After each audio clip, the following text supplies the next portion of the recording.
Good evening. Solution के आज की क्लास में आखिरी क्वालिटेटिव प्रॉपर्टी पढ़ी जाएगी जिसका नाम होता है ऑस्मोटिक प्रेशर। ऑस्मोटिक प्रेशर, इससे पहले क्योंकि बायो वाले बच्चों को तो पता है कि ऑस्मोसिस क्या होता है, आप लोग समझ लो, ठीक है। हम समझेंगे कैसे इसे। तो हमने क्लास 11th में एक प्रोसेस पढ़ी थी स्टेट्स ऑफ मैटर में, डिफ्यूज़न। उस डिफ्यूज़न का ही भाई है क्या? ऑस्मोसिस। ऑस्मोसिस क्या होता है, ये सारी चीज़ें समझते हैं। आपको अगर डिफ्यूज़न याद होगा तो मैंने एग्जांपल दिया था, जैसे ब्लैक बोर्ड होता है और उसमें अगर हम चॉक से कुछ लिखते हैं और मिटाना भूल जाएं और दूसरे दिन उसे मिटाने की कोशिश करें तो वो बड़ी मुश्किल से मिटता है। ऐसा लगता है कि वो चॉक के पार्टिकल ब्लैक बोर्ड में धंस गए अंदर की साइड। ऐसे बहुत सी चीज़ें होती हैं डिफ्यूज़न की। कॉटन का आप क्लोथ लीजिए या आप कोई रुई लीजिए और उसको इंक में डुबो दीजिए, तो वो भी एक तरह का क्या है, डिफ्यूज़न है।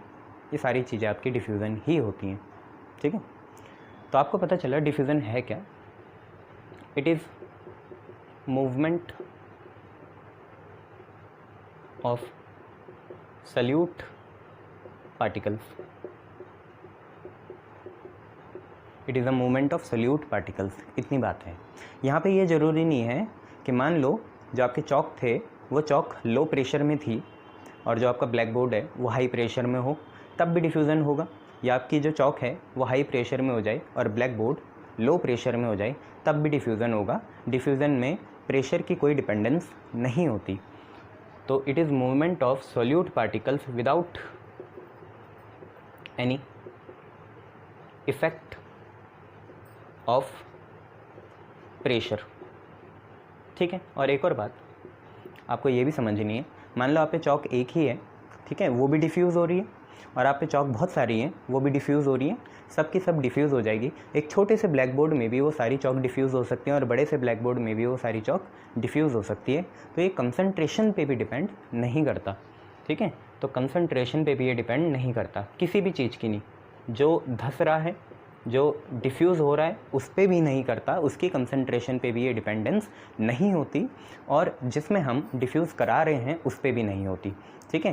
दूसरी बात, डिफ्यूज़न को आप अगर ये प्रोसेस स्टार्ट हो गई एक बार तो रोक नहीं सकते। बीच में कभी भी डिफ्यूज़न रुकता नहीं है। अगर एक बार वो चॉक लग गई तो आप अगर मिटा दोगे तो अच्छा है, नहीं तो अगर वो लगी रही उसमें, ठीक है, तो वो अंदर डिफ्यूज़ होती ही जाएगी जब तक हो सकती है। जब तक एक सर्टेन लिमिट तक वो डिफ्यूज़ होती ही जाएगी। आप अंदर इसे रोक नहीं सकते, इंटरनली रोक नहीं सकते। सारी चीज़ें एक्सटर्नली कर सकते हो, आप कपड़े से मिटा दो वो चलेगा, पर एक बार अगर आपने डिफ्यूज़न प्रोसेस स्टार्ट कर दी और बाहर से कुछ आप ऐड नहीं कर रहे हो तो आप रोक नहीं सकते, वो धंसती ही चली जाएगी जब तक एक सर्टेन लिमिट नहीं आ जाती, ठीक है। तो इट इज़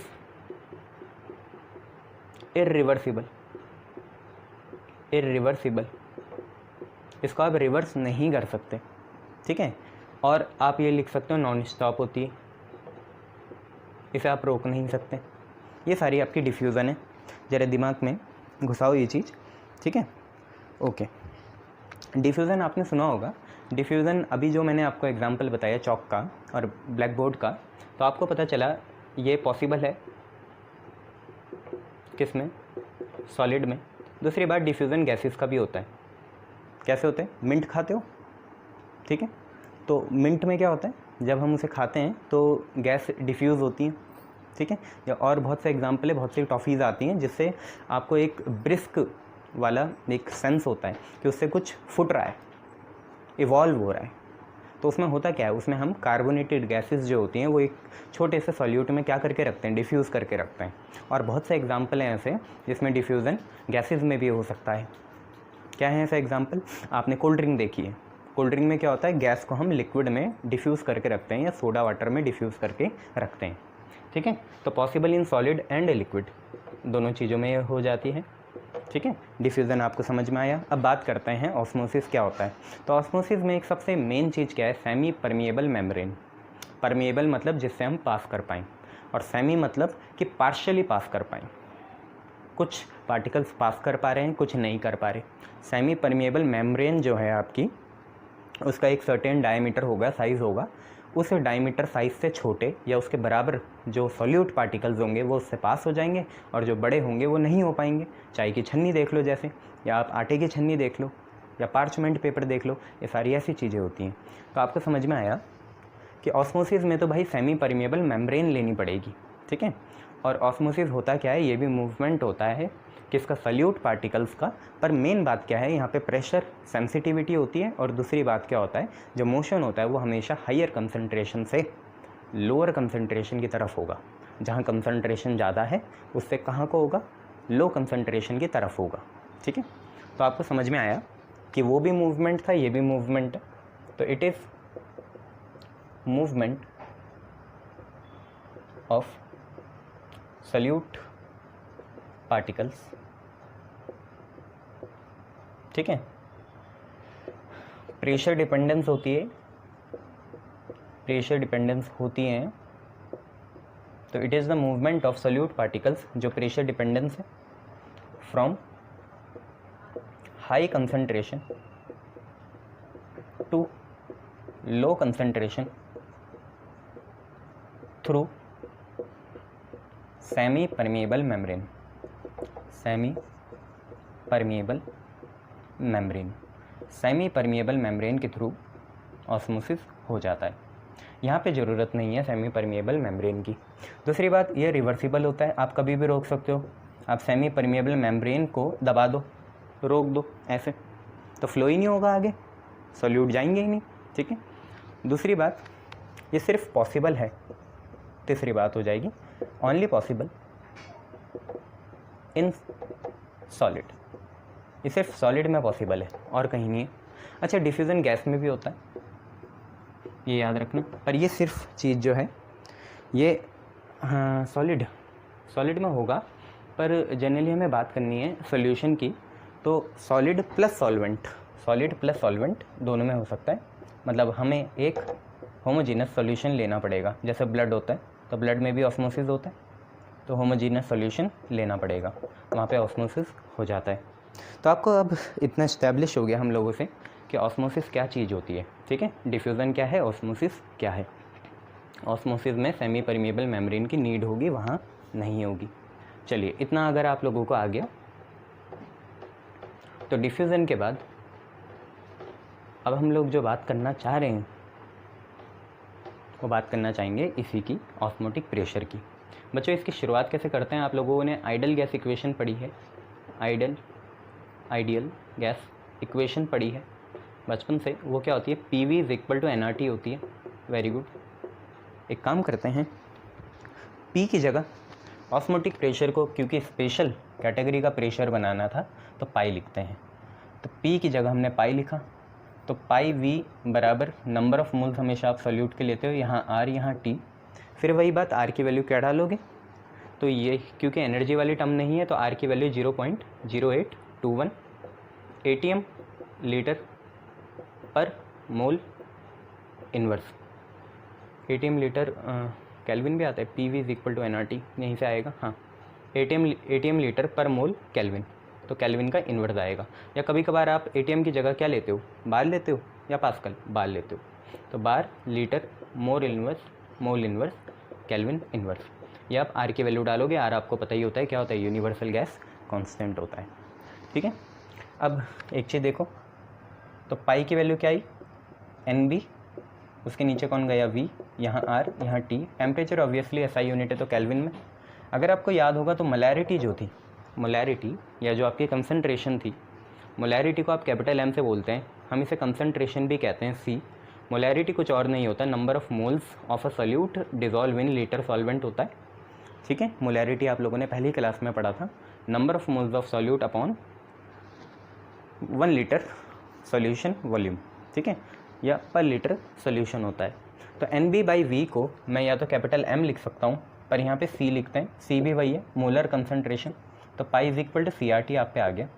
C यहाँ पे मोलर कंसंट्रेशन, यार आपको पता है universal gas constant, T is the temperature in kelvin and pi is the osmotic pressure. Pi हमारा ऑस्मोटिक प्रेशर होता है, ठीक है, शाबाश।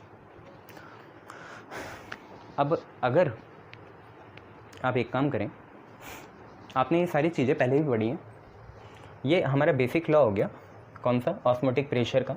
इसका एक स्पेशल केस भी होता है, वो स्पेशल केस आपने क्लास 11th में भी पढ़ा था, स्टेट्स ऑफ मैटर में। गैस लॉस थे ना बहुत सारे, हमने क्या करना है, इस इक्वेशन को पकड़ना है और यहाँ टेम्परेचर को कांस्टेंट कर देना है। टेम्परेचर हम कांस्टेंट कर रहे हैं, क्या बोलते हैं जब टेम्परेचर कांस्टेंट होता है, तो जब हम ग्राफ प्लॉट करते हैं उसे हम क्या बोलते हैं, आइसो। सेम टेम्परेचर मतलब थर्मल, तो आइसोथर्मल कहते हैं, आइसोथर्मल। ठीक है, तो टेम्परेचर कांस्टेंट कर दिया तो हुआ क्या, पाई वी बराबर आया। देखिए नंबर ऑफ मोल्स तो हमेशा ही फिक्स रहते हैं, पहले भी थे अब भी फिक्स हैं, तो हम लिखते ही यही हैं, for a given mole of gas. N तो हमेशा ही फिक्स रहता है for a given mole of gas. Given mole of gas के लिए अगर तुम टेम्परेचर भी कांस्टेंट कर लो, आर तो है ही पहले से कांस्टेंट, तो ये पूरी चीज़ कांस्टेंट हो गई। टेम्परेचर आपने करा, आर होता ही है और गिवन मोल भी होता ही है, तो ये पूरी चीज़ आपकी कांस्टेंट आई। इसका मतलब pi is inversely proportional to V. कैसे, ऐसे, पाई इज़ कांस्टेंट अपॉन कितना लिखोगे, वी लिखोगे, इन्वर्स रिलेशन होगी क्योंकि कांस्टेंट हटेगा तो इन्वर्स रिलेशन आ जाएगी। तो ये आप पहले भी पढ़े हैं, पाई पी ही होता है, तो P is inversely proportional to V या P V is equal to constant, ये आपने पहले से ही पढ़ा है, इसे हम बोलते हैं बॉयल्स लॉ। कौन सा लॉ, बॉयल्स लॉ। तो ये हो जाएगा आज हम पे Boyle's osmotic law, Boyle's osmotic law. ठीक है, देखिए चीज़ें घूम के आती हैं, तो ये हमारी चीज़ होगी बॉयल्स ऑस्मोटिक लॉ। इसके बाद अब आपको समझ में आ गया होगा, बॉयल्स के बाद आपका कौन सा लॉ आएगा, चार्ल्स लॉ आएगा। ठीक है, चार्ल्स लॉ भी एक बार देख लेते हैं।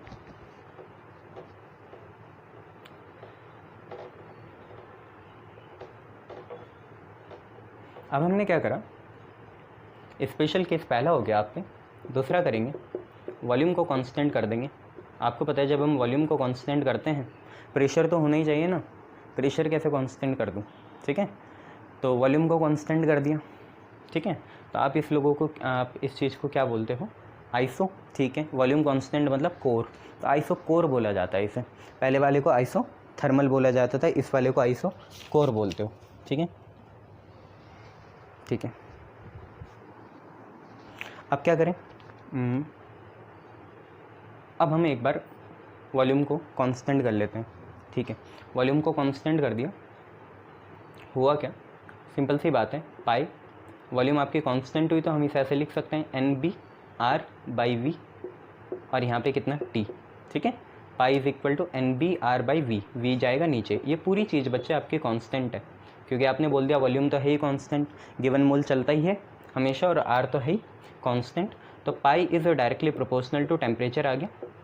आपको पता है इस चीज़ को हम क्या बोलते हैं, Charles osmotic law. Charles law तो पहले से ही होता था, आज ऑस्मोटिक प्रेशर के लिए निकाल रहे हैं, तो इसे बोलते हैं चार्ल्स ऑस्मोटिक लॉ। ठीक है, ये सारी चीज़ एस्टिमेट कहाँ से होती है, तो एक मेथड होता है, उस मेथड को बोलते हैं बर्कले मेथड। कौन सा मेथड, बर्कले। बर्कले और हार्टले दो होते हैं, BNH मेथड बोलते हैं। ये सारी एस्टिमेशन जो होती है, एस्टिमेशन ये आपकी निकलती कैसे है, BNH मेथड से। कौन से मेथड से, BNH, Berkeley and Hartley method से। दो केमिस्ट थे, हालांकि अब केमिस्ट फिजिक्स में ज़्यादा फ़र्क तो नहीं है, तो बर्कले एंड हार्टले जो आपका मेथड था उससे हम इनसे एस्टिमेट करते हैं। इसे मतलब इसको भी और जो नॉर्मल है। ठीक है, ये सारी चीज़ें आप लोगों ने पढ़ ली, वेरी गुड। चलिए इसमें अब कुछ बातें कर लेते हैं और ऑस्मोटिक प्रेशर में, और आज इस चैप्टर की थ्योरी ख़त्म करी जाती है, फिर न्यूमेरिकल्स की 4-5 वीडियो आएगी और इसे बाय बाय कर देंगे। ठीक है, चैप्टर कभी ख़त्म नहीं होता, बस ये ध्यान रखना। चलिए तो हम बात करते हैं सबसे पहले किसकी, आइसोटोनिक सॉल्यूशन की। आइसोटोनिक सॉल्यूशन, सर आइसोटोन्स तो वो होता है जिसमें नंबर ऑफ़ न्यूट्रॉन्स सेम होते हैं, होता है, पर ये आइसोटोनिक कुछ और है। आइसोटोनिक क्या है, आइसोटोनिक सॉल्यूशन ऐसे हैं, दो ऐसे सॉल्यूशंस जिनकी ऑस्मोटिक प्रेशर सेम है। ठीक है, दो ऐसे सॉल्यूशन, कोई भी दो ले लेंगे, सॉल्यूशन होमोजीनस लेने हैं, तो two solutions whose osmotic pressure is same. दो ऐसे सॉल्यूशन जिनका ऑस्मोटिक प्रेशर क्या हो, सेम हो, तो उन्हें हम क्या बोलते हैं, आइसोटोनिक सॉल्यूशन बोलते हैं। मान लो एक का ऑस्मोटिक प्रेशर पाई 1 है, दूसरे का पाई 2 है, तो पाई 1 और पाई 2 क्या होंगे, बराबर होंगे। आप लोग अभी पढ़ के आए हो कि जो पाई होता है आपका वो NB/V होता है, जिसे हम C लिखते हैं। C आपकी मोलैरिटी है, मोलर कंसनट्रेशन है, तो pi is equal to CRT आ गया। तो यहाँ पे पाई 1 क्या होगा, C1RT1, यही तो होगा C1RT1, और पाई 2 क्या होगा, C2RT2, ये होगा। पाई आपका होगा C1RT1 और ये कितना होगा, C2RT2, ठीक है। अब R से R कैंसिल, ठीक है। आप पे क्या बचा, C1 आपको पता है C होता है number of moles upon volume, ये होता है ना, number of moles upon volume, ठीक है। तो अगर आप यहाँ पे करें तो ये आपका आएगा N1/V1। अरे देखो C1 क्या होगा, N1/V1, और यहाँ पे C2 क्या होगा, N2/V2, यहाँ पे T1, यहाँ पे T2, ठीक है। नंबर ऑफ मोल्स आपको पता है given mass by molecular mass होता है, सब आपको पता है। नंबर ऑफ मोल्स होता है given mass by molecular mass, तो N1 बनेगा W1/M1, यहाँ क्या चल रहा है V1, उधर क्या चल रहा है T1, अरे N1 को खोला W1/M1, बाकी सारा वैसे ही है। ऐसे यहाँ पे W2/M2, M भूलना मत, मॉलिक्यूलर मास है, मोलैरिटी नहीं है, इसलिए मैं मोलैरिटी को C लिखा, ठीक है। और यहाँ पे T2 और यहाँ पे V2, यहाँ पे फाइनल फार्मूला है, पर इसका एक स्पेशल केस होता है कि क्या हो, फिक्स वॉल्यूम और टेम्परेचर तो दोनों के सेम ही होंगे ना। जब आप इनके ऑस्मोटिक प्रेशर मेज़र कर रहे होंगे तो उस पूरे रूम का टेम्परेचर सेम तो होगा, या अलग अलग जगह करोगे, सेम टेम्परेचर होगा उस पूरे रूम का। तो आप क्या करोगे, T1 T2 को दोनों को सेम मान लोगे, ठीक है। T1 T2 दोनों को क्या मान लोगे, सेम मान लोगे, और वॉल्यूम भी सेम है, तो T1 T2 दोनों क्या हो गए, कट गए क्योंकि दोनों सेम थे, और V1 V2 भी क्या हो गए, कट गए क्योंकि दोनों क्या थे, सेम थे। तो W1/M1 बराबर आया W2/M2 के।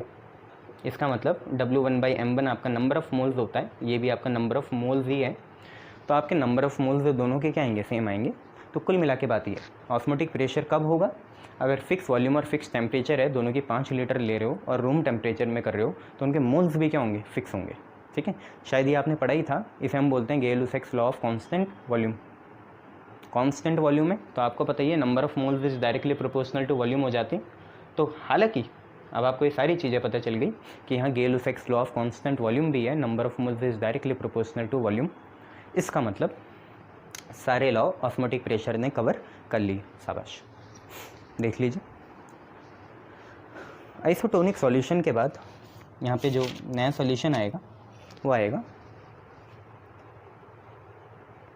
आप पे, हमेशा वॉल्यूम फिक्स नहीं होगी पर, ठीक है, टेम्परेचर हमेशा फिक्स होगा, है ना, ठीक है। तो W1/M1V1 आएगा, W2/M2V2 आएगा। आइसोटोनिक सॉल्यूशन के बाद आप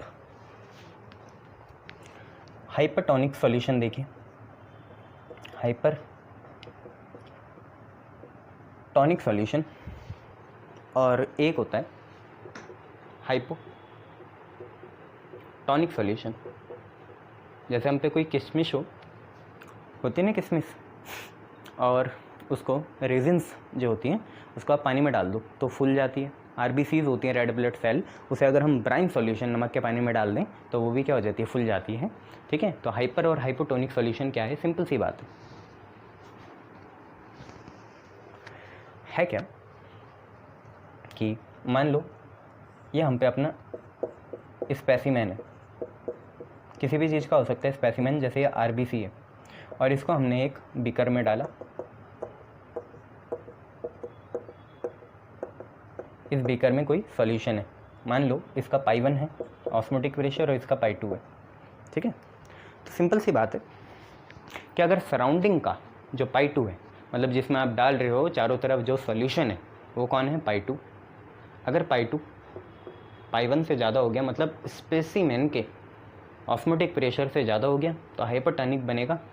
नहीं तो हाइपोटोनिक में इसके उल्टी कंडीशन कि जो हमारे स्पेसिमेन है उसका ऑस्मोटिक प्रेशर किससे, पाई 2, मतलब सराउंडिंग सॉल्यूशन के ऑस्मोटिक प्रेशर से क्या होगा, ज़्यादा होगा, ठीक है। ये दोनों चीज़ें समझ में आएंगी। इस स्पेसिमेन को जिसमें डाल रहे हैं अगर उसका सॉल्यूशन का ऑस्मोटिक प्रेशर ज़्यादा है तो हाइपरटोनिक, और कम है तो हाइपोटोनिक। ये सारी चीज़ें आप लोग देख लेना, ठीक है, शाबाश।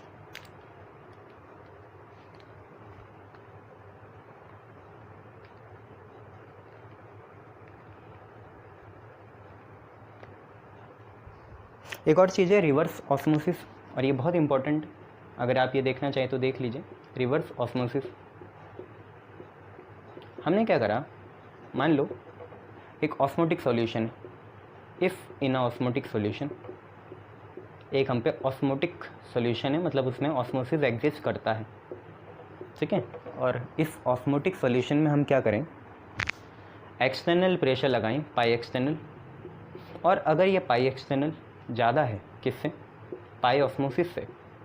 ऑस्मोटिक प्रेशर आपको पता ही है क्या होता है, जो आपने देखा था, pi is equal to CRT, और ये आप एक्सटर्नली लगा रहे हो, ये आपके हाथ में, 5 लगाओ, 10 लगाओ, 15 बार लगाओ आपके हाथ में।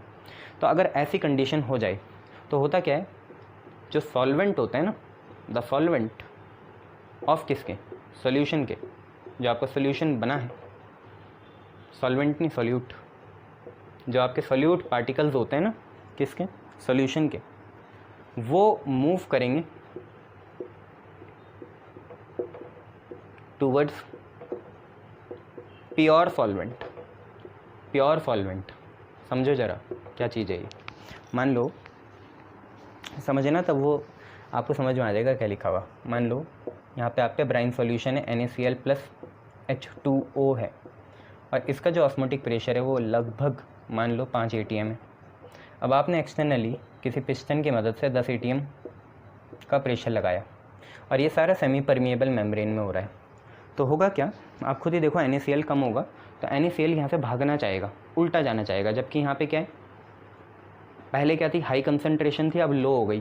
पहले सिर्फ NaCl था अपनी जगह, अब जब वो सॉल्यूशन में आया तो पानी ज़्यादा है, तो अब NaCl की कंसनट्रेशन क्या है, कम है, और पहले क्या थी, ज़्यादा थी। जब NaCl अकेला था तो उसकी कंसनट्रेशन बहुत ज़्यादा थी, पर जब वो पानी में घुल गया तो ऑब्वियसली इसकी कंसनट्रेशन कम हो गई।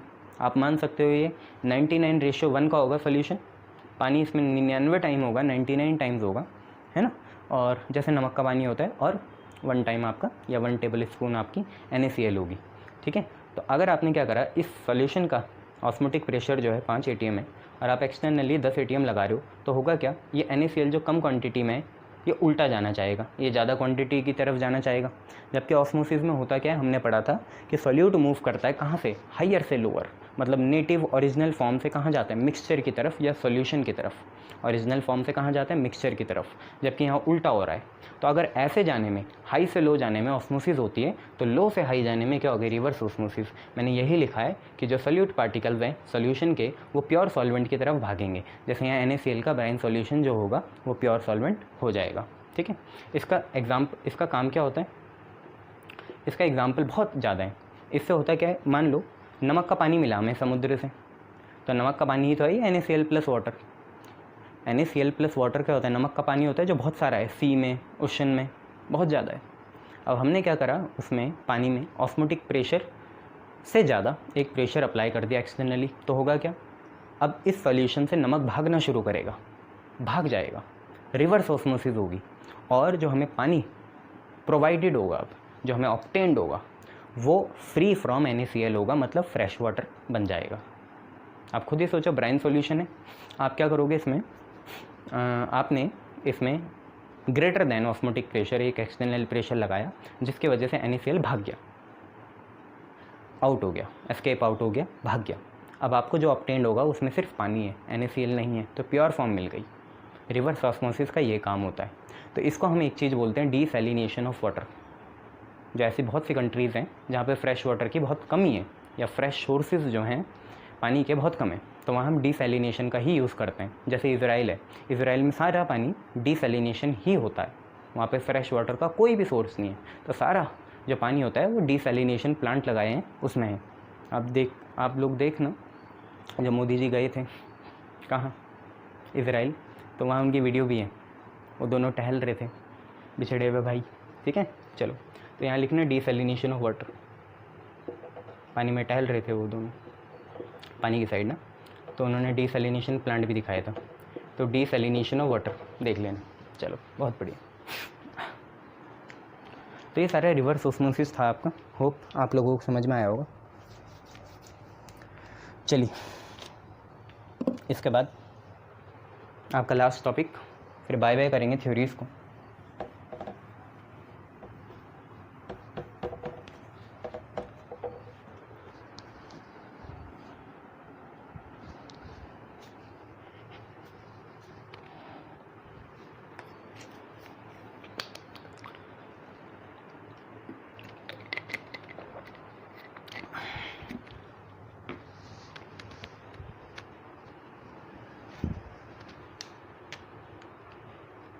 चलिए मैं आपको कुछ चीज़ बताता हूँ।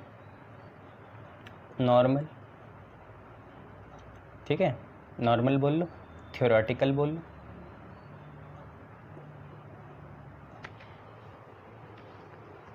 या कैलकुलेटिव बोल लो, तीनों एक ही चीज़ है।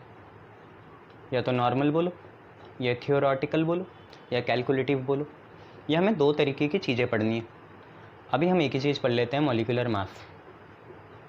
मॉलिक्यूलर मास क्या चीज़ है ये, जरा समझेंगे। नॉर्मल बोल दिया, थ्योरेटिकल बोल दिया, या कैलकुलेटिव मॉलिक्यूलर मास बोल दिया। तो किसी भी कंपाउंड का जो बुक में फार्मूला है, उसका अगर हम जर्नल मेथड से मॉलिक्यूलर मास निकालें तो वो ये चीज़ है, नॉर्मल, थ्योरेटिकल या कैलकुलेटिव। जैसे मैं आपसे सिंपल बोलूँ, वाटर का फार्मूला H2O होता है, तो आपने सीधा बोलना था 18 होता है। कैसे निकाला? 2 × 1 2, ऑक्सीजन का कितना 16 और 2 कितना 18। मैं आपसे बोलूँ जैसे अमोनिया का निकालना है, तो आप लोग बोलोगे 17 है। क्यों? क्योंकि नाइट्रोजन का 14 और ये 3 × 1 कितना 3, 14 + 3 कितना 17। तो आप लोगों को समझ में आया कि जो हम बुकिश डेटा से मॉलिक्यूलर मास ऑब्टेन्ड करते हैं उसे हम बोलते हैं नॉर्मल, थ्योरेटिकल या कैलकुलेटिव। अब एक और चीज़ आ गई यहाँ पे।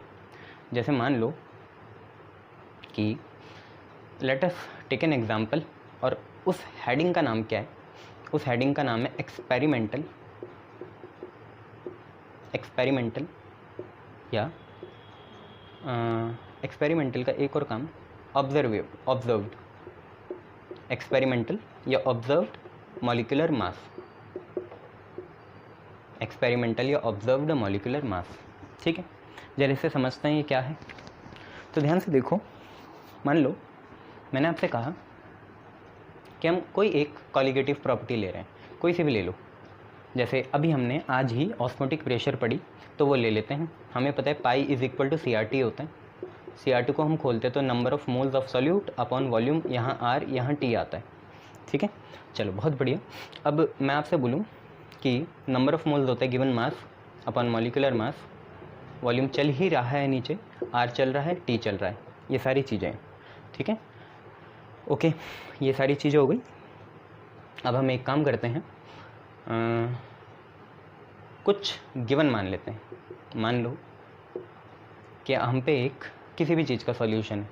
लेट अस से हम पे क्या हो रही है, ऑक्सीजन इन वाटर का सॉल्यूशन है, ऑक्सीजन वाटर का। ठीक है, ऑक्सीजन इन वाटर का, और कुछ हमें गिवन है। Given mass of oxygen let us से हमें दे रखा 64। ऑस्मोटिक प्रेशर जो है हमारा, मान लो कुछ भी 10 मान लो। ठीक है, टेम्परेचर लेट अस से 27 डिग्री सेल्सियस है, जिसको आप 27 + 273 जब करोगे केल्विन के लिए तो 300 केल्विन आ जाएगा। 273 + 27 ना, यस।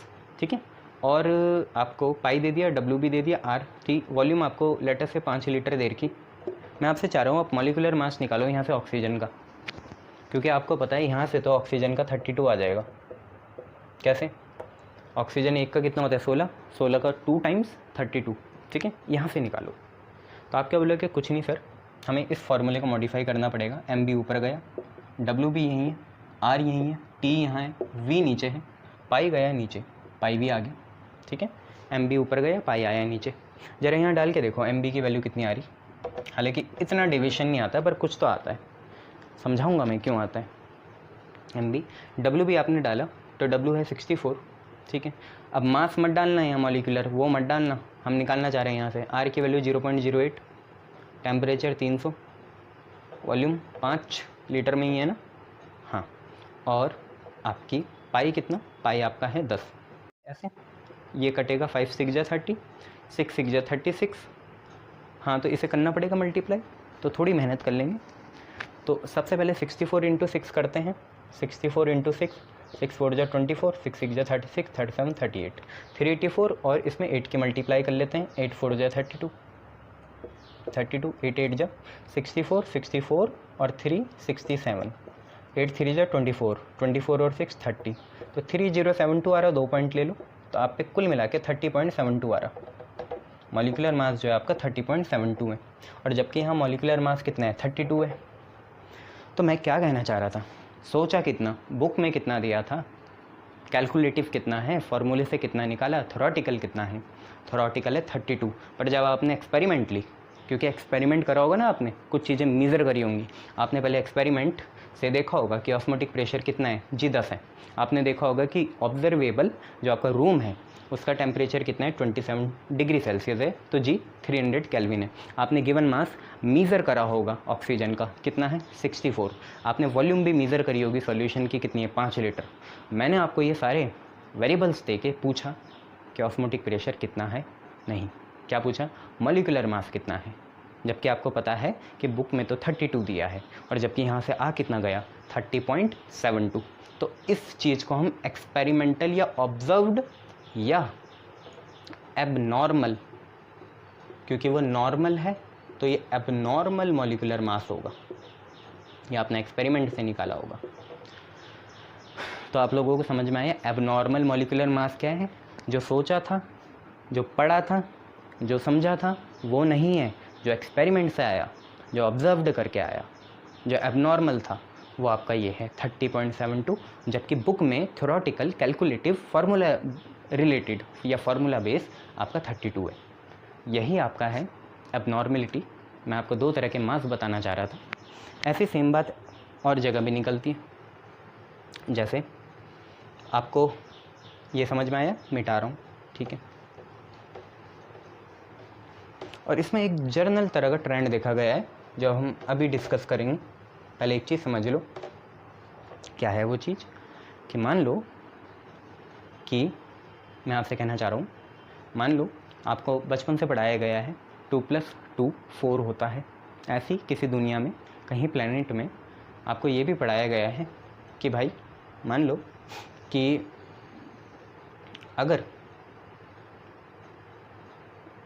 अगर हम कुछ भी मान लो x मोलर का, मोलर क्या, मोलल मान लो x मोलल का हम NaCl का सोल्यूशन लेते हैं, वहाँ बचपन में ये पढ़ाते हैं, x मोलल का NaCl सोल्यूशन लेते हैं, ठीक है, जिसकी सब चीज़ें फिक्स हैं, तो Kb Qb भी दिया रहेगा यहाँ, ठीक है। तो जो एलिवेशन इन बॉइलिंग पॉइंट आता है वो हमेशा 10 आता है, ठीक है। ये हमने पढ़ना है, ये बुकिश है, बुकिश है, उन्हें बचपन से पढ़ाया जाता है, जैसे तुम पढ़ते हो 2 2 जा 4, चंदा मामा, ये सारी चीज़ें, ऐसे उन्हें ये पढ़ाया जाता है कि हमेशा बचपन से कि एक्स मोलल का अगर कभी भी आप NaCl सोल्यूशन लोगे तो उसका एलिवेशन इन बॉइलिंग पॉइंट 10 आएगा, चेंज आएगा, चेंज केल्विन में डिग्री में एक ही होता है, ठीक है। पर जब आपने आगे बड़े हुए, आप समझदार हुए, तो आपने एक्सपेरिमेंटली निकाला, इसे ऑब्जर्व करके निकाला, यार वो 11.5 आ गया। बचपन से पढ़ रहे हैं 10, आगे जाके हुआ 11.5, धोखा। बचपन से पढ़ रहे हैं 10, आगे जाके हुआ 11.5। अरे यही तो है एबनॉर्मलिटी। बुक से पढ़ रहे हो, जैसे अभी तुमने मॉलिक्यूलर मास देखा, बुक से ये था, नॉर्मल ये था, कैलकुलेटिव ये था, फार्मूला बेस ये था, जबकि ये क्या है, एक्सपेरिमेंटल है, ऑब्जर्व्ड है, एबनॉर्मल है।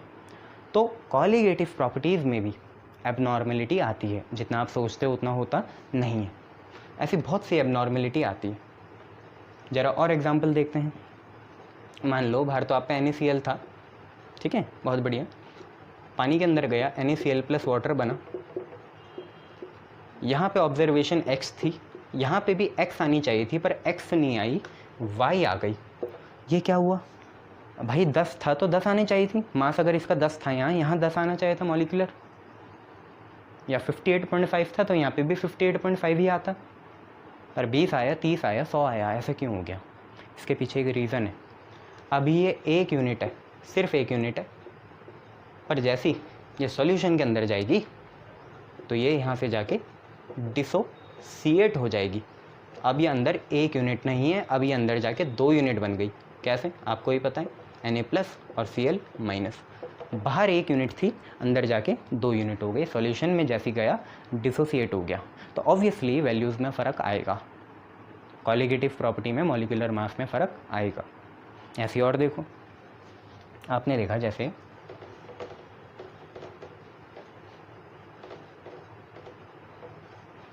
NO2 था, NO2 होती है ना, अभी 1 यूनिट है। मान लो ऐसे आपने 2 यूनिट ले लिए, एक NO2 ले लिया, एक NO2 ले लिया, ये 1 यूनिट, ठीक है। अब हुआ क्या, आपको तो पता है अगर ये x होता है, ये x होता है, तो कुल मिला के ये 2x है। मान लो इसे हमने, इस गैस को, NO2 को किसी कार्बोनेटेड वाटर में या H2O में डिज़ोल्व कर दिया। अब हुआ क्या, अंदर जाके यार इसका 2x ही आना चाहिए था, नहीं आया, y आ गया। वो y कुछ अलग ही है। क्यों हुआ ऐसे, मैं आपको बताता हूँ, ध्यान से सुनो। आगे पी ब्लॉक में पढ़ेंगे। नाइट्रोजन में कितने इलेक्ट्रॉन होते हैं, 5 होते हैं। ऑक्सीजन में कितने होते हैं, हर एक में 6 होते हैं। कैसे बता रहे हो सर, नाइट्रोजन 7 होते हैं ना, वैलेंस इलेक्ट्रॉन कितने हैं, 2,5, तो 5 है। ऑक्सीजन 8 होता है, तो 2,6, ठीक है, 6। तो आप ध्यान से देखिए, 5 और यहाँ से आपके 6 आएंगे, 6, क्योंकि ऐसे ऑक्सीजन 2 हैं और हर एक में 6 हैं इलेक्ट्रॉन वैलेंस, तो 6 2 जा 12, और 12 + 5 कितना, 17। यहाँ पे भी कितना है, 17। भाई 17 ऑड होता है। दुनिया में कोई भी चीज़ ऑड नहीं रहना चाहती है, कोई भी नहीं रहना चाहता, सब इवन बनना चाहते हैं। तो होगा क्या, वहाँ डिसोसिएट होते हैं, यहाँ ये दोनों बन जाएंगे और ऐसे बनेंगे 2 टाइम्स ऑफ NO2, मतलब कुल मिला के आपका यहाँ पे बनेगा N2O4, क्योंकि N2O4 जैसे होगा तो 17 17 34 इलेक्ट्रॉन्स हो जाएंगे, और 34 आपका इवन होता है। अब NaCl में क्या होता है, डिसोसिएशन हुआ था, जबकि यहाँ पे चीज़ें क्या हो गई, एसोसिएट हो गई। यहाँ टूटा नहीं, यहाँ पे 2 जुड़ गई, इसे बोलते हैं एसोसिएशन। आपको दोनों फैक्टर पता चले कि सॉल्यूशन बनने से कुछ सॉल्वेंट, कुछ सॉल्यूट डिसोसिएट हो जाते हैं और कुछ एसोसिएट हो जाते हैं। यहीं से तो आती है एबनॉर्मेलिटी। तो अब आपको पता चला, एक जर्नल चीज़ लिख लो, जर्नल चीज़ आप लोगों को पता चल गया, मॉलिक्यूलर मास नॉर्मल कौन सा होता है, कैलकुलेटिव कौन सा होता है, फार्मूला बेस कौन सा होता है, ठीक है, ये सारी चीज़ें पता चली। एक्सपेरिमेंटल, एबनॉर्मल और ऑब्जर्व्ड क्या होता है, मॉलिक्यूलर मास और कॉलिगेटिव प्रॉपर्टी आपको पता चली।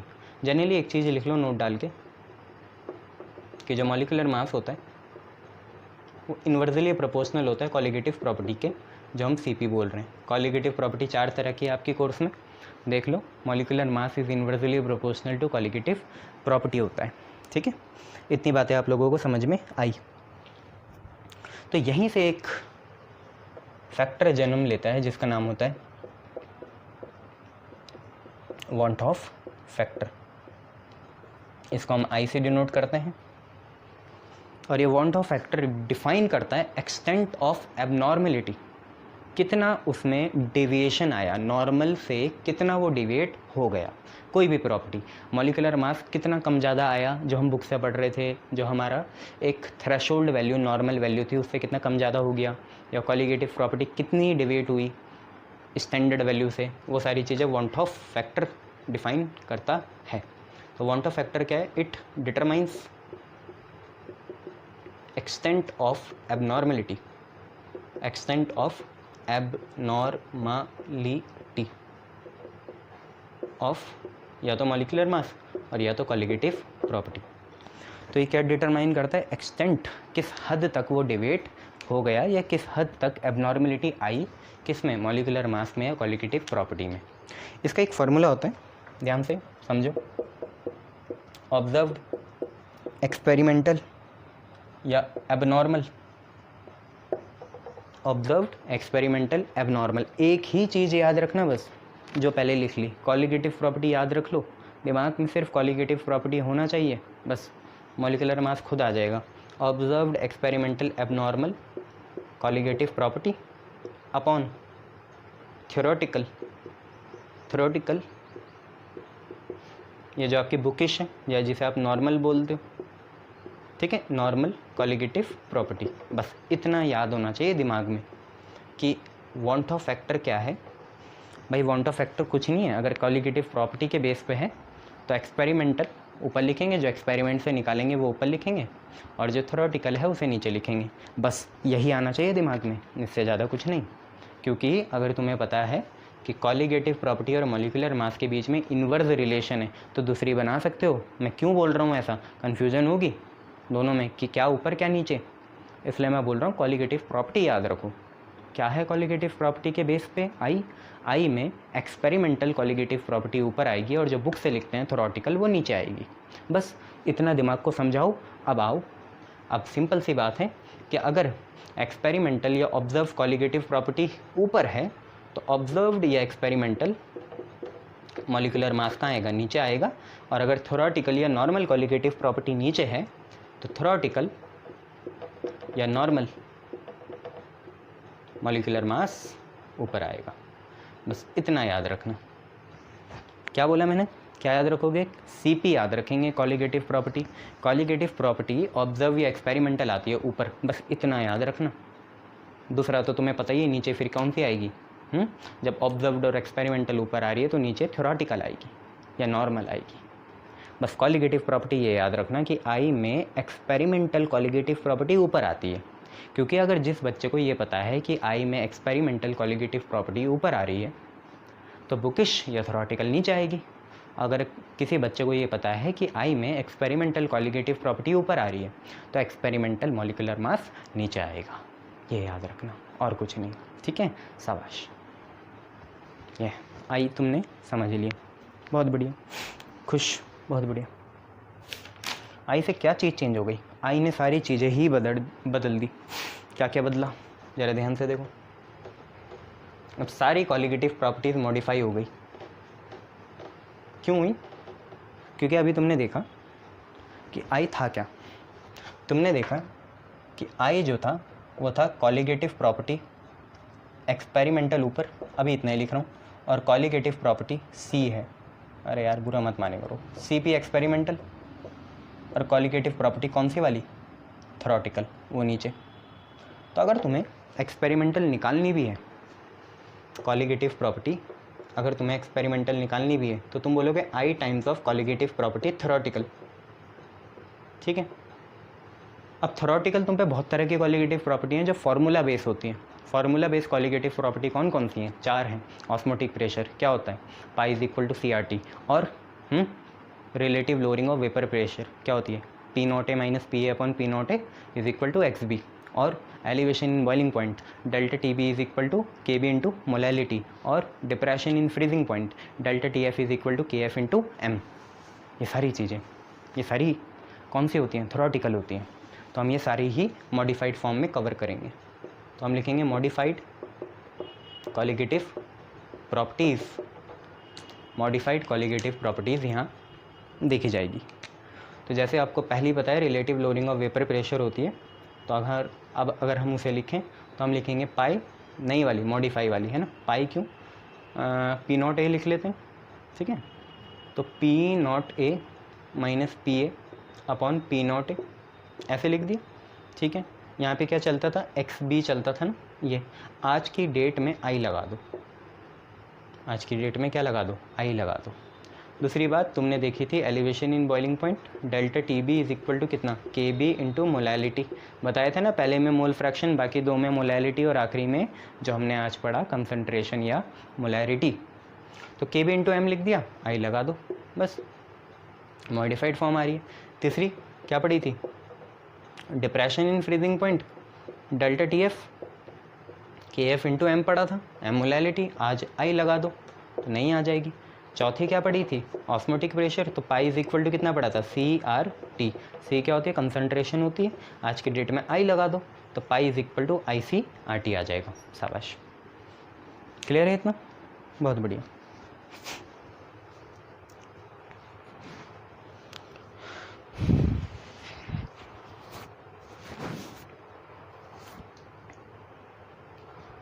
चलो बहुत बढ़िया। अब ज़रा 1-2 चीज़ें और समझो। आई का जो जर्नल फार्मूला हम यूज़ करते हैं वो होता क्या है, आई जनरली होती क्या है, मैं समझाता हूँ, समझ जाना है ना। मान लो यहाँ पे हम लिखेंगे बिफोर, यहाँ पे हम लिखेंगे आफ्टर, बिफोर और आफ्टर।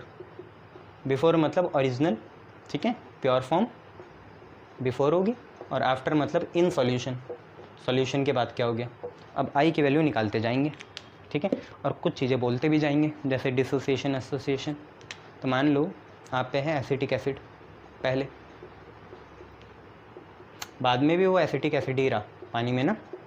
सारे सॉल्यूशन हम सॉल्वेंट क्या मान रहे हैं, पानी मान रहे हैं, ठीक है, सारे सॉल्यूशन में सॉल्वेंट पानी मान रहे हैं। बाद में भी कितना रहा, CH3COOH रहा, ठीक है, बहुत बढ़िया।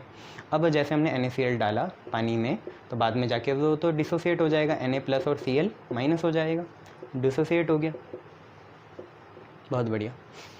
हमने NO2 डाला, तो NO2 बाद में जाके क्या होगा, 2 लेंगे ना, तो क्या बनेगा, N2O4। तो 2 से 1 बन गया, तो क्या हुआ, SOCH8 हुआ। और देखो बहुत हैं, K2SO4 लो, तो K2SO4 जब पानी के साथ मिलेगा तो इसके आयन बनेंगे, एक तो सल्फेट आयन बना SO4 2-, और ये 2- है तो वहाँ 2+ आना चाहिए, पर K तो पहले ग्रुप का है तो K2+ तो लिख नहीं सकते, तो क्या लिखेंगे, 2K+ लिखेंगे, ऐसे, बहुत बढ़िया। ये भी क्या हुआ, डिसोसिएट हुआ। ऐसे बहुत सारे हैं, और देख लो, बेंजोइक एसिड है, C6H5COOH, 2 लेने पड़ेंगे, 2 लिए, ये क्या बनेगा, एक ही बन जाएगा, कैसे, C6H5COOH, और यहाँ पे लिखोगे आप होल ट्वाइस, तो ये आपका क्या हुआ, SOCH8 हुआ। अब अगर मैं आपको डायरेक्टली बता दूँ ना कि आई क्या है, तो आप बता दोगे। ध्यान से देखो, आई का जर्नल फार्मूला होता है, आई होता है after ions upon before ions. Ions या एटम है ना, बात एक ही होती है। या ऐसे लिख लो, आफ्टर एंटिटी, एंटिटी में सब आ गया, एटम्स, आयन, मॉलिक्यूल, और बिफोर एंटिटी, दोनों चीज़ें हो गई, आफ्टर अपॉन बिफोर। अब ध्यान से देखो, यहाँ बाद में क्या है, एक ही है, ये पूरा मॉलिक्यूल एक है ना, और पहले भी क्या था, एक ही था, तो यहाँ पे आई की वैल्यू कितनी आई, 1/1, मतलब कितना आया, 1 हुआ, ना एसोसिएट हुआ ना डिसोसिएट हुआ। ध्यान से देखो दूसरा, बाद में कितने हो गए, आफ्टर 2 हो गए, पहले कितने थे, 1 थे, पहले कितने थे, 1 थे, अब कितने हो गए, 2 हो गए, पहले कितने थे, 1 थे, तो आई की वैल्यू क्या हुई, आफ्टर कितने हो गए, 2, पहले कितने थे, 1, आई की वैल्यू कितनी आ गई, 2 आ गई। ध्यान से देखो, यहाँ बाद में कितने हैं, बाद में एक ही मॉलिक्यूल है जिसका नाम N2O4 है, पर पहले 2 थे, तो 1/2 एसोसिएट। यहाँ पे देखो, बाद में कितने हैं, 2 यहाँ, 2 यहाँ, 2 यहाँ, 2 है ना भाई, ये 2 यहाँ, 1 यहाँ, एक ही तो है ये, वो 2 है ना, K+, तो 2 और 1 कितने, 3, बाद में 3, पहले कितने, 1, तो आई की वैल्यू यहाँ कितनी आ गई, आई की वैल्यू आ गई 3/1, शाबाश, 3/1, बहुत बढ़िया। यहाँ पे देखो, यहाँ पे बाद में 1 बना, एक ही है वो पूरा, क्या बोलोगे इसे, आप बोलोगे C12, ठीक है, H कितना 10, C2O2O2H2 होगा कुछ। अरे कार्बन की फैमिली तो बहुत बड़ी है, करोड़ों, कितने सारे नोमेनक्लेचर करे थे तुमने, ठीक है, तो एसोसिएट हो गया, हाइड्रोजन बॉन्डिंग हो गया, ठीक है, कौन सी, इंटर, ठीक है, नेगेटिव इलेक्ट्रोनेगेटिव, हाँ ठीक है। अब यहाँ देखो, आई की वैल्यू बाद में कितने हुए, बाद में 1 है, अरे 2 मत समझ, 2 आगे होगा, कितने हैं, बाद में 1 ही है, और पहले कितने थे, 2 थे, तो I = 1/2।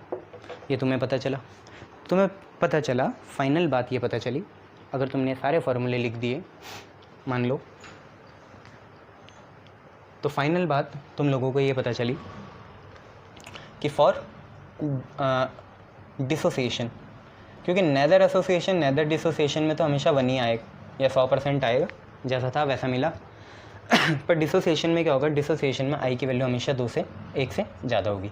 जैसे यहाँ देखो कितनी है, 2 है, यहाँ देखो कितनी है, 3 है, ठीक है। बट फॉर एसोसिएशन में क्या होगा, एसोसिएशन में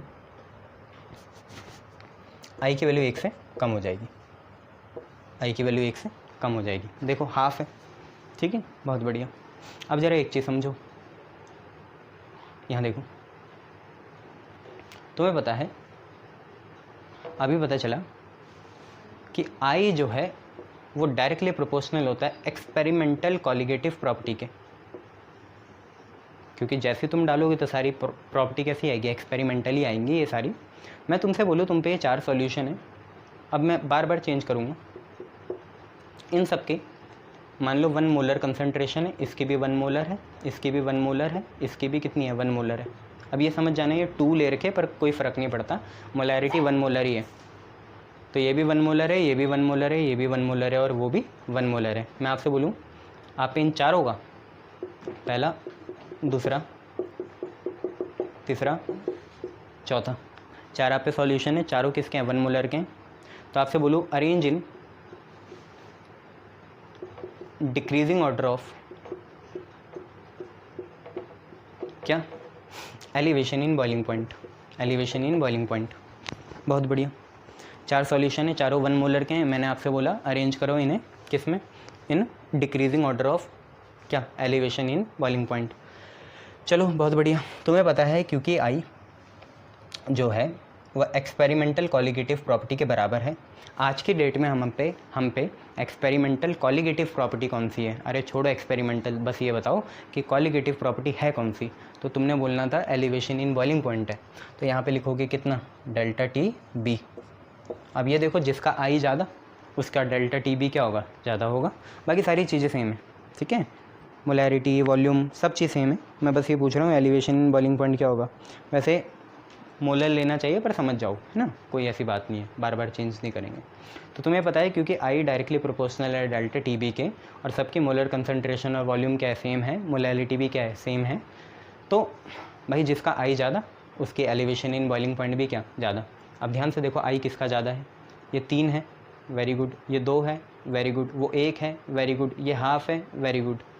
तो सबसे ज़्यादा कौन, K2SO4, शाबाश, क्योंकि उसका 3 है, आई की वैल्यू 3 है ना K2SO4 की। तो जितना आई ज़्यादा उतना जो भी कॉलिगेटिव प्रॉपर्टी होगी वो ज़्यादा होगी। तो K2SO4 हो गया, अच्छा बहुत बढ़िया।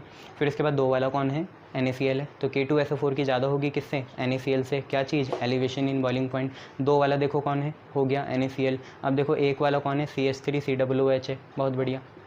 और हाफ वाला कौन है, हाफ वाला है आपका NO2। अब 2 मत लिखना है। तो arrange in decreasing order of elevation in boiling point हो गया आप पे। भाई जितना आई ज़्यादा उतनी कोई सी भी कॉलिगेटिव प्रॉपर्टी हो ज़्यादा होगी। अब मान लो मैं यहाँ पे अरेंज इन डिक्रीजिंग ऑर्डर आपको फ्रीजिंग पॉइंट का भी बोलता, यही ऑर्डर आता, मैं आपसे बोलता arrange in decreasing order of osmotic pressure, यही ऑर्डर मैं आपसे बोलता arrange in decreasing order of elevation in boiling point. वो तो हो गया relative lowering of vapour pressure, P0A minus PA/P0A। ये भी आपसे अगर बोलता ना तब भी ऑर्डर चेंज नहीं होता, क्योंकि ऑर्डर तो आई पे डिपेंड करता है। और आई सबसे ज़्यादा किसका है, K2SO4 का है, उसके बाद किसका है, NaCl का है, उसके बाद किसका है, CH3COOH का है, और सबसे आखिरी में किसका है, NO2 का है। ये सारी चीज़ें आपको पता होनी चाहिए, शाबाश।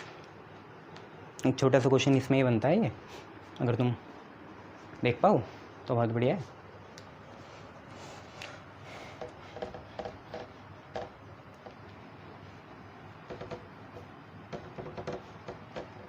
मान लो which has larger osmotic pressure, which has larger osmotic pressure, larger osmotic pressure किसका होगा, आपको ऑप्शन दिए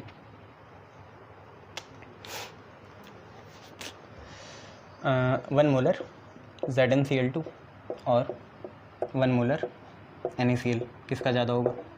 तो भाई ऑस्मोटिक प्रेशर डिपेंड करेगा आई पे, आई निकालो। इसका देखो ZnCl2 जो है कैसे टूटा, Zn2+ और 2Cl नेगेटिव। अरे ये तो आता होगा ना बेटा, क्लोरीन ग्रुप 17 से एक अनाइन बनाएगा, जिंक ग्रुप 2 से होता है, जैनी कनाडा होगी ग्रुप 3 से, तो उसका Zn2+ आएगा। और NaCl की अगर बात करें तो Na सिंगल प्लस और Cl भी सिंगल प्लस, शाबाश। मुझे बताओ आई चाहिए मुझको, आई बताओ आई कितना होगा। आफ्टर देखो कितने बन गए, 2 यहाँ और 1 यहाँ, 3, बिफोर 1 ही था, आई आ गया 3, शाबाश। यहाँ NaCl में आफ्टर कितने हैं, 2 आयन हैं, 2 पहले कितने थे, 1 थे, तो 2/1 कितना आ गया, 2 आ गया। बताओ आई किसका ज़्यादा, 3 वाले का। 3 कौन है, ZnCl2, तो कौन जीता, ZnCl2, इसका ज़्यादा होगा, शाबाश, बहुत बढ़िया। एक क्वेश्चन और देखो,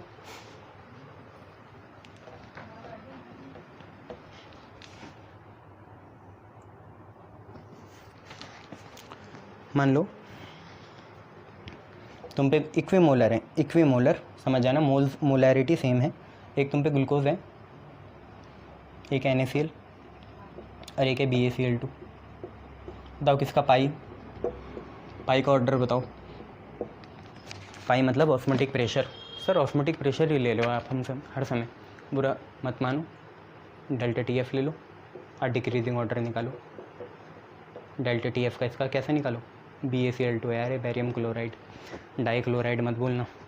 इसका क्या निकालो, डिक्रीजिंग ऑर्डर निकालो। डेल्टा TF का फ्रीजिंग पॉइंट का, ATF नहीं है भाई, डेल्टा TF हो, मुँह धो के आओ। क्या भाई, ग्लूकोज टूटेगा ही नहीं। आई की वैल्यू सीधा बताओ कितनी, 1।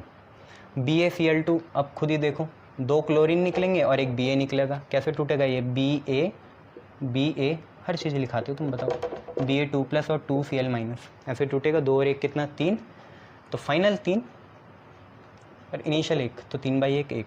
NaCl का तो याद है तुम्हें, 2/1 आता है।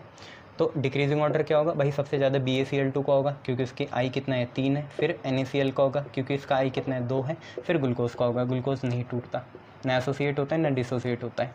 डिसोसिएट कौन कौन होते हैं, 2 ही 3 है, बेंजोइक एसिड है, NO2 है, ये सारी चीज़ें हैं ना, तो याद रखना। अरे एसोसिएट भी होता तब भी तो आखिरी आता, कम ही होता ना, ये याद रखना। शाबाश।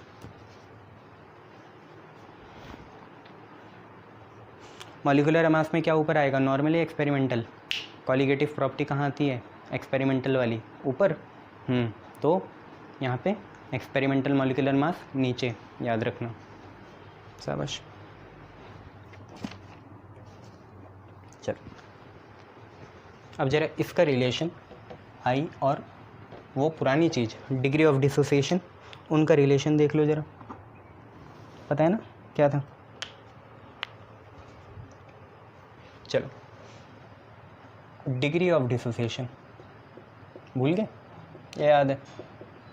डिग्री ऑफ डिसोसिएशन क्या थी, अल्फ़ा। क्या बताती है कि कितने मोल्स डिसोसिएट हुए, टोटल में से कितने मोल्स डिसोसिएट हो गए। भूले तो नहीं, नहीं सर भूले नहीं। मान लो कैसे करते थे हम इसे, याद आया, AB कैसे टूटा, A+ और B-। AB जो था एक सोल्यूट, वो डिसोसिएट हो गया A+ और B- में, क्योंकि डिसोसिएशन पढ़ रहे हैं। अब ध्यान से देखो, इनिशियली कितना मानते थे, C।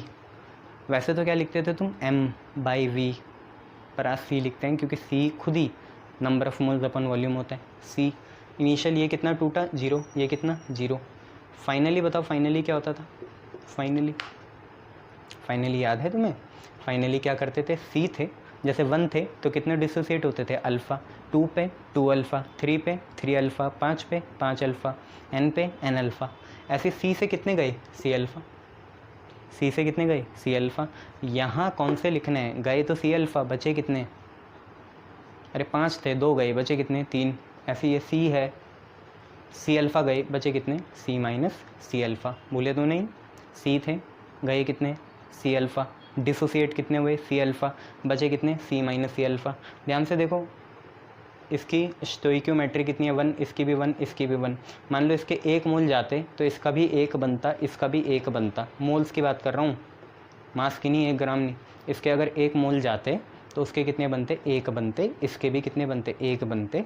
इसके 2 जाते तो यहाँ 2 बनते, यहाँ पे भी 2 बनते। इसके 10 जाते, यहाँ 10 बनते, यहाँ 10 बनते। इसके C अल्फ़ा गए, अब आई ना मज़े की बात, इसके C अल्फ़ा गए तो यहाँ बने कितने, C अल्फ़ा, यहाँ बने कितने, C अल्फ़ा। बहुत बढ़िया, ये सारी चीज़ें पढ़ी थी तुमने। अल्फ़ा ही तो है डिग्री ऑफ डिसोसिएशन, ठीक है। अगर मैं तुमसे पूछूँ इक्विलिब्रियम कांस्टेंट कितना होता, तो तुम बोलते सर कुछ नहीं, A+ की कंसंट्रेशन ऊपर, B- की कंसंट्रेशन ऊपर, AB की कंसंट्रेशन कहाँ, नीचे। तो भाई A+ की कंसंट्रेशन C अल्फ़ा, B- की कंसंट्रेशन C अल्फ़ा और इसकी C- C अल्फ़ा। सर नीचे से C कॉमन ले लो, तो C कॉमन ले लिया, कितना बचा, 1 - अल्फ़ा। C से C काटो, कितना बचा, C अल्फ़ा स्क्वायर अपॉन कितना, 1 - अल्फ़ा। 1 minus alpha. फिर कभी कभार तुम ये भी बोलते थे क्योंकि degree of dissociation weak electrolyte की है तो 1 माइनस अल्फ़ा, अल्फ़ा लगभग 0.05 होगा, तो अल्फ़ा को नेगलेक्ट करेंगे तो 1 माइनस अल्फ़ा अगर 1 बन गया तो के सी की वैल्यू कितनी आई, नीचे वाली चीज़ तो 1 है, सी अल्फ़ा स्क्वायर आ गई। फिर तुम बोलते थे अल्फ़ा की वैल्यू कितनी आ गई, बोली है, मैं तो बस रिपीट कर रहा हूँ। अल्फ़ा की वैल्यू देख रहे हो ना, अल्फ़ा स्क्वायर के सी बाई सी होगा तो अल्फ़ा की वैल्यू अंडर रूट के सी बाई सी हो जाएगी। ये सारी चीज़ें तुमने पढ़ी हैं, ठीक है, बहुत बढ़िया, बहुत बढ़िया सर। मैं बोल रहा हूँ एक नया फार्मूला पढ़ लो यार, देखो ये भी चीज़ें ध्यान में रखना, ऐसे करी जाती है बहुत बार, है ना, आगे काम आएगी अच्छे क्वेश्चंस में। डिग्री ऑफ डिसोसिएशन और आई का रिलेशन बनाते हैं तो I is equal to alpha is equal to I minus 1 upon N minus 1, ये alpha is equal to I minus 1 upon N minus 1, ये याद रखना। सर ये एन क्या है, आफ्टर आयंस जितने अपने निकाले ना, जैसे NaCl में आफ्टर आयन कितने होंगे, 2 होंगे, कितने होंगे, 2 होंगे, ठीक है। BaCl2 में 3 होंगे, K2SO4 में 3 होंगे, ऐसी। तो आफ्टर आयन n होता है, आई आपको पता ही है क्या है, वॉन हॉफ फैक्टर, और अल्फ़ा आपको दिख रहा है डिग्री ऑफ डिसोसिएशन। ऐसे आपका डिग्री ऑफ एसोसिएशन का रिलेशन होता है, डिग्री ऑफ एसोसिएशन का रिलेशन होता है।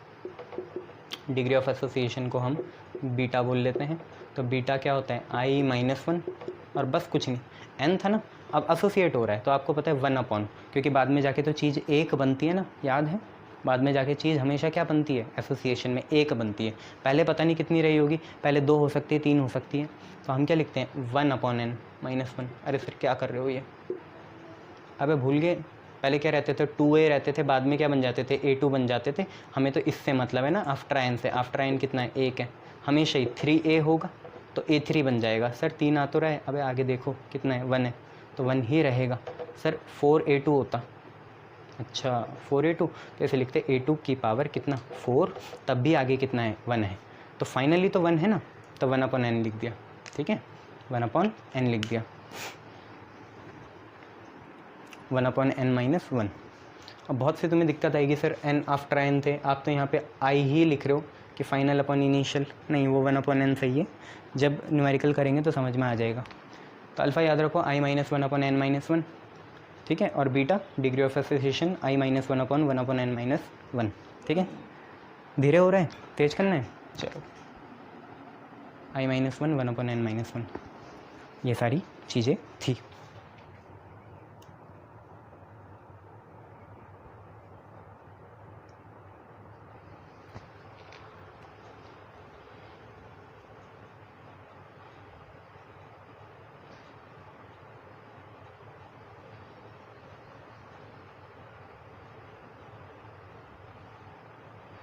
चलो बस 2 लॉ बचे हुए, बाय बाय करते हैं जब फिर चैप्टर को।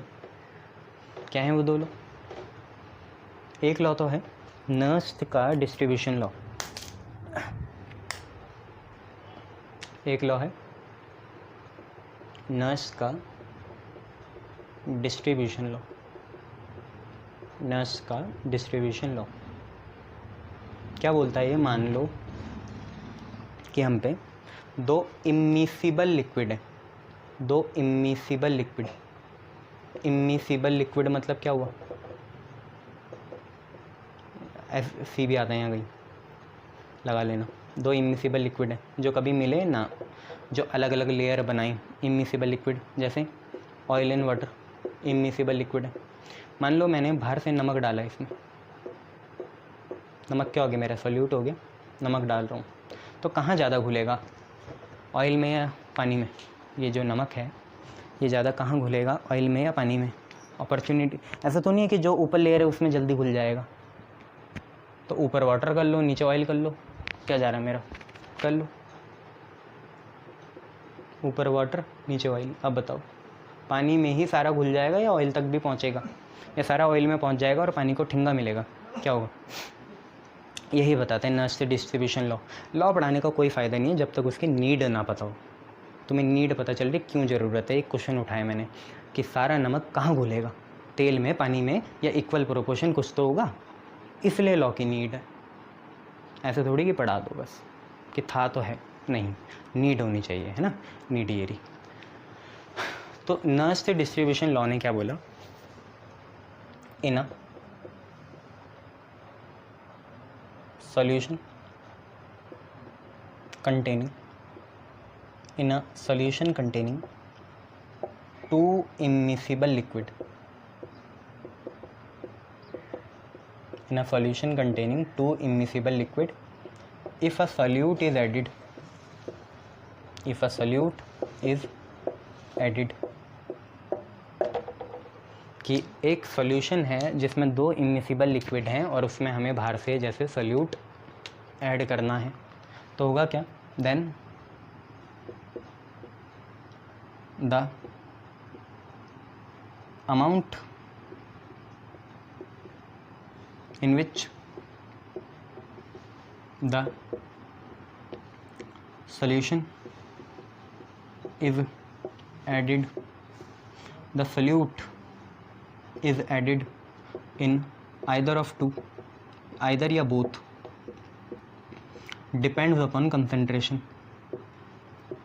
depends upon concentration, concentration पे डिपेंड करेगा, किस चीज़ की, इंडिविजुअल कंसंट्रेशन जो बन रही है, कि नमक तेल में गिरा तो कितनी कंसंट्रेशन, नमक पानी में गिरा तो कितनी कंसंट्रेशन, इतना सबको पता होता है। मेन चीज़ क्या है, उन्होंने बोला कि होगा क्या, कि मान लो वाटर और सॉल्ट की कंसंट्रेशन C1 है, कंसंट्रेशन वही मोलैरिटी, चाहे M से लिखो चाहे C से लिखो, बात एक ही है। तो कंसंट्रेशन नमक और पानी की C1 है, दूसरे की C2 है, या ये कांस्टेंट आनी चाहिए कि तभी बात बनेगी।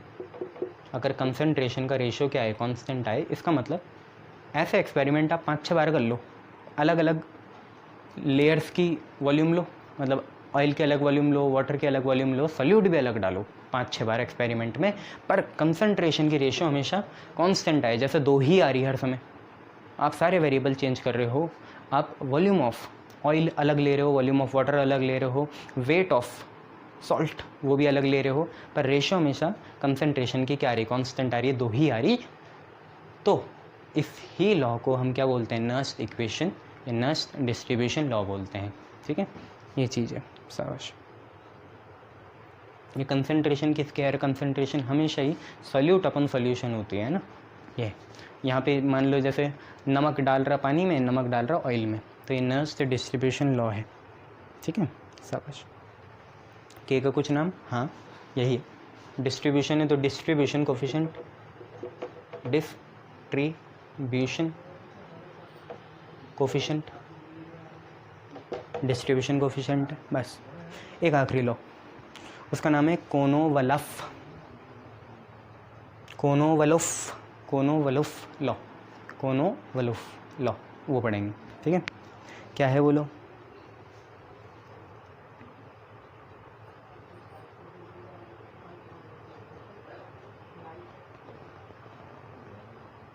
चलो बहुत बढ़िया।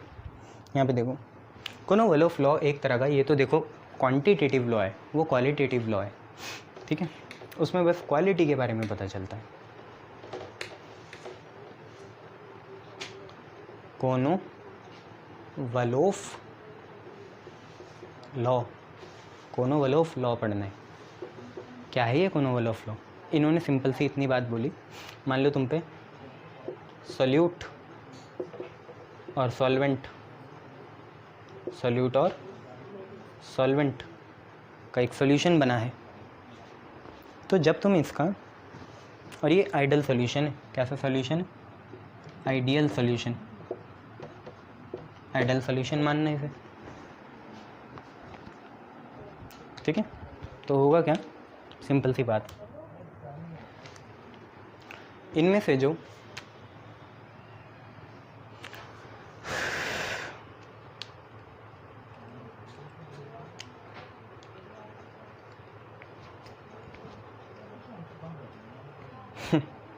the vapor phase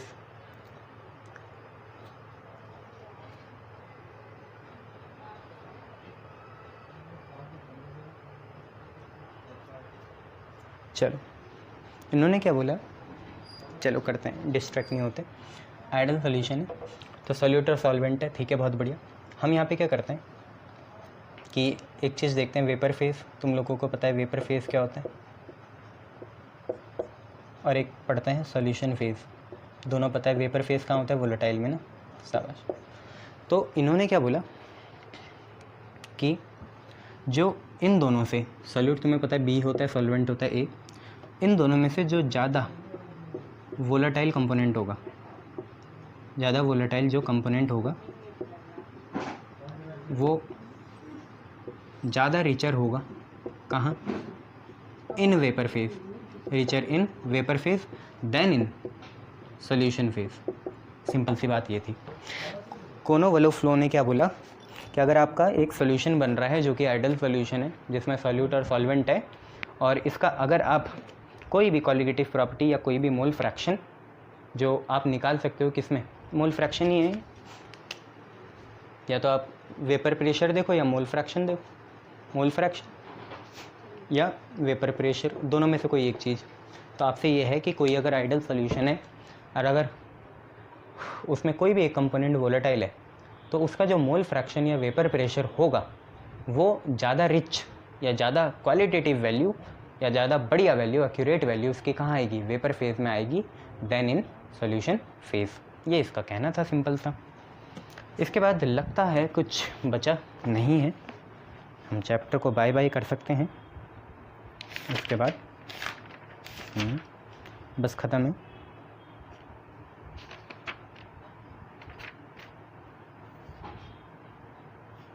बाकी सारी चीज़ें हमारी हो चुकी हैं, बस इतना ही है इसमें, है ना।